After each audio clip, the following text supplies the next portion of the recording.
পরিবেশ দূষণ রুখতে মঙ্গলবার দুর্গাপুর সিটি সেন্টারে পরিবেশ কন্ট্রোল বোর্ডের রিজিওনাল অফিসে স্মারকলিপি দিলেন সিআইটিউর পক্ষ থেকে সিপিএম তথা শ্রমিক নেতা পঙ্কজ রায়।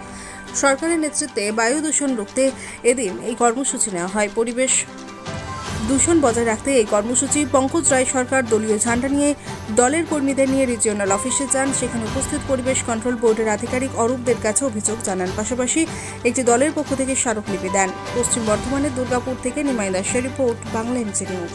এর মধ্যে আছি, ওনাদের স্মারকলিপি ওনারা জমা দিয়েছেন, আমরা দেখলাম, রেগুলার মনিটরিংয়ের ডেটা ওনাদেরকে দেখালাম।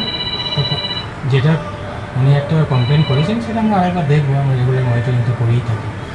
মানে এইগুলো দিকে কি বিশেষ নজরদারি চালানো হচ্ছে?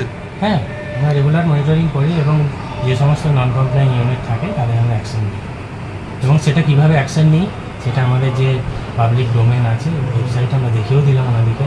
ওনারা যে দুটো স্পেসিফিক্যালি ইন্ডাস্ট্রি নিয়ে আমার কাছে এসেছিলেন সেই দুটো আমরা কি অ্যাকশন নিয়েছি সেটাও দেখিয়ে দিলাম।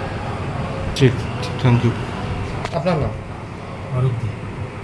দেখুন, আমরা বেশ কতগুলো কারখানা তারা বেলাগামভাবে হচ্ছে যে পলিউশন করছে।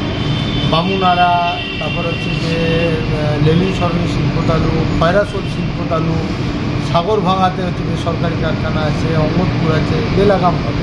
তো পলিউশন কন্ট্রোল বোর্ড বলছে মেশিন লাগাচ্ছে, অমুক লাগাচ্ছে, তমুক লাগাচ্ছে। অভিযোগ তো পলিউশন কন্ট্রোল বোর্ডে কর্তাদের বিরুদ্ধে ম্যানুয়াল মেশিন বসাচ্ছে। তো ম্যানুয়াল মেশিন তো হচ্ছে যে কখন বসাচ্ছে আর কখন চালু করবে তো ওদের উপর নিয়ন্ত্রণ করে, তা খামের উপর নিয়ন্ত্রণ করে। আমি সরাসরি বললাম যে আপনাদের বিরুদ্ধে অভিযোগ যে আপনারা খাম নেন প্রত্যেকটা কারখানাকে। আমার প্রশ্ন হচ্ছে খাম নিক, আমাদের কোনো জেলাসি নেই, আমাদের কোনো আপত্তি নেই, যার খাবার ক্ষমতা আছে সে খাবে। প্রশ্ন হচ্ছে দুর্গাপুরে মানুষ ধোয়া খাবে কেন? অ্যাজমার পেশেন্ট বাড়ছে, বাচ্চাদের হচ্ছে রোগ বাড়ছে, চর্মরোগ বাড়ছে। দুর্গাপুরে আপনারা যদি মেডিসিন শপগুলোতে যান দেখবেন যে ইনহেলার কেনার পরিমাণ কতটা বেড়ে গেছে। কত বেশি সংখ্যক মানুষ আজ থেকে 10 বছর আগে কত ইনহেলার কিনতো, আজকে কতটা ইনহেলার কিনছে, মানে তার ব্রিদিং প্রবলেম হচ্ছে। এগুলো কিসের জন্য হচ্ছে? এত মেশিন, এত উদ্বোধন, এত টাকা খরচ, কী হচ্ছে? লাভ কী হচ্ছে? আমরা এটাই বলতে এসেছি। নির্দিষ্ট কিছু অভিযোগ দিয়েছি, বেশ কিছু কারখানার ভিডিও দিয়েছি, বেশ কিছু কারখানার আমরা স্টিল ফটো দিয়েছি। আমরা বলেছি ব্যবস্থা নিচ্ছি, অবিলম্বে ব্যবস্থা করবো। ছবি আপনাকে দেখালাম বলে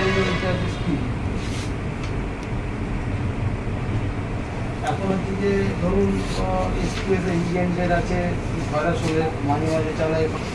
প্রবলেমটা অন্য জায়গায়। প্রবলেমটা হচ্ছে যে এটা হচ্ছে যে সাংঘাতিক, মানে আমরা 2-3 দিন ধরে ওয়াচ করছিলাম, সাংঘাতিক। ছবি দেখলেন, আমরা ফটোকপি দিয়েছি এটাতে।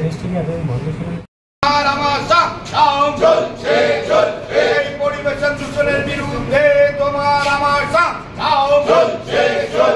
অবিলম্বে পলিউশন বন্ধ করতে হবে।